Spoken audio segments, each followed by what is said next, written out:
Good evening students, welcome to study with Preksha 5483। आज हम आपके लिए लाए हैं अध्याय 9 गुप्त काल, शासन, समाज एवं संस्कृति। क्रियाकलाप 1 में हमें गुप्त काल में और वर्तमान में कुछ बातों की तुलना करनी है। जैसे तब शासन प्रणाली कैसी थी? राजतंत्र था, राजा का बेटा ही राजा बनता था। वर्तमान में प्रजातंत्र है, हम चुनाव द्वारा अपनी सरकार चुनते हैं। तब सेना के 4 अंग थे, अब 3 हैं। थल सेना, जल सेना और वायु सेना। राष्ट्र के मुखिया को सम्राट कहते थे, अब राष्ट्रपति हैं।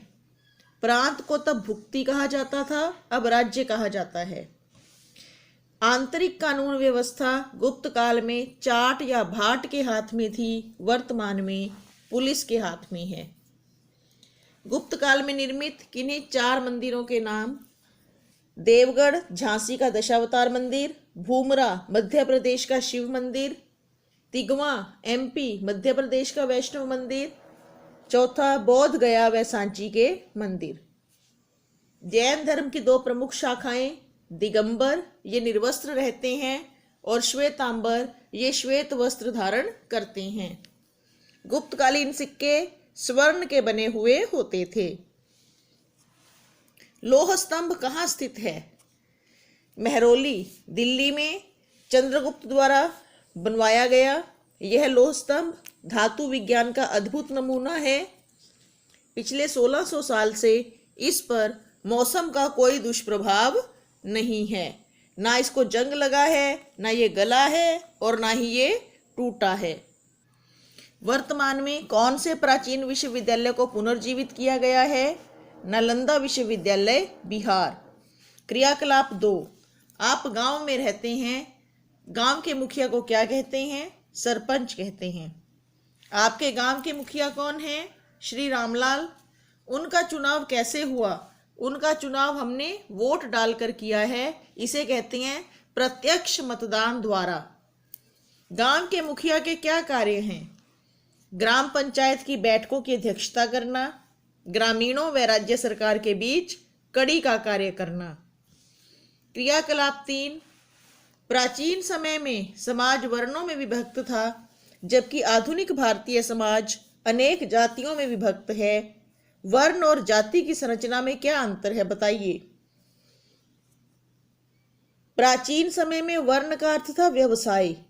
जब कोई अपना व्यवसाय बदल लेता था तो उसका वर्ण भी बदल जाता था। एक ही परिवार में विभिन्न वर्णों वाले सदस्य हो सकते थे, परंतु वर्तमान समाज में जाति जन्म से तय होती है। हम अपनी जाति नहीं बदल सकते।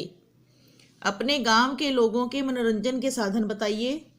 हमारे गांव के लोग मनोरंजन के लिए टीवी देखते हैं, मोबाइल फोन पर कार्यक्रम देखते हैं, बुजुर्ग लोग ताश खेलते हैं, बच्चे मैदानी खेल खेलते हैं जैसे फुटबॉल, वॉलीबॉल, क्रिकेट, कुश्ती, दौड़, हॉकी इत्यादि। गुप्त काल के सिंचाई के साधनों का वर्तमान सिंचाई के साधनों से तुलनात्मक अध्ययन कीजिए। गुप्त काल में सिंचाई के लिए वर्षा पर निर्भर थे, परंतु नहरों, तालाबों, झीलों व कुओं का भी प्रयोग किया जाता था। वर्तमान युग में वर्षा का जल, नदियां, नहरें व नलकूप आदि सिंचाई का प्रमुख साधन हैं। प्राचीन यातायात के मार्ग एवं साधनों का आधुनिक यातायात के मार्ग एवं साधनों से तुलनात्मक अध्ययन कीजिए। प्राचीन समय में यातायात के लिए जल मार्ग व स्थल मार्ग का प्रयोग किया जाता था। बड़ी बड़ी नावें, जलपोत व रथों और गाड़ियों के काफिलों का प्रयोग किया जाता था। वर्तमान में वायु मार्ग व स्थल मार्ग का प्रयोग अधिक होता है। अपने परिवार की वंशावली तैयार करें। ये काम छात्र स्वयं करें। सबसे ऊपर अपने परदादा परदादी का नाम, फिर नीचे दादा दादी का, इधर पिता माता, बुआ फूफा, चाचा चाची और फिर अपने भाई बहन। इस प्रकार से हम अपनी वंशावली तैयार कर सकते हैं। नातेदारी से आप क्या समझते हैं? रिश्तों की सूची तैयार करें। नातेदारी का अर्थ है पारिवारिक संबंध। पिता की ओर के संबंधी ददिहाल व माँ की ओर के संबंधी ननिहाल कहलाते हैं। चाचा बुआ, दादा दादी, मामा मामी, नाना नानी, मौसी, चचेरे मुमेरे, फुफेरे, भाई बहन, ये सभी मिलाकर हमारा विस्तृत परिवार बनते हैं। भारत के वर्तमान विश्वविद्यालयों की सूची बनानी थी, स्थान की कमी थी, इसलिए मैंने हरियाणा के मुख्य विश्वविद्यालय लिखे हैं। सबसे पहले कुरुक्षेत्र विश्वविद्यालय कुरुक्षेत्र में, गुरु जम्भेश्वर विश्वविद्यालय हिसार में, पंडित BD शर्मा चिकित्सा विश्वविद्यालय रोहतक में, कौशल विकास विश्वविद्यालय पलवल, महर्षि दयानंद विश्वविद्यालय रोहतक और केंद्रीय विश्वविद्यालय महेंद्रगढ़। अगला प्रश्न, भारत में कौन कौन से धर्म और समुदाय के लोग रहते हैं?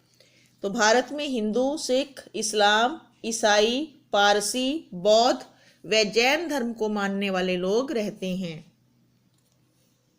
अगला प्रश्न, भारतीय स्त्रियों द्वारा पहने जाने वाले आभूषणों के चित्रों का संकलन बनाना है, तो मैं उनके नाम बता रही हूँ। कौन कौन से आभूषणों के चित्र आपने रखने हैं? मंगलसूत्र, कंठहार, कर्णफूल यानी कि कानों के आभूषण, शीश फूल, सिर पर पहनने वाले कंगन, चूड़ी, हथफूल, नथनी, अंगूठी, पायल, बिछिया, लौंग आदि भारतीय स्त्रियों द्वारा पहने जाने वाले प्रमुख आभूषण हैं। आगे कुछ चित्र दिए हुए हैं, इनको पहचान कर इनके नाम लिखने हैं। ये सबसे पहले वराह मिहिर, फाहियान, फिर वाघभट्ट, कालिदास, आर्यभट्ट और ब्रह्मगुप्त।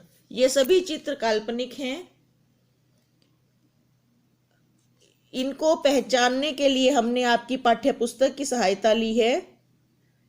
ऐसे ही और वीडियोस देखने के लिए सब्सक्राइब करिए हमारा चैनल स्टडी विद प्रेक्षा 5483। धन्यवाद।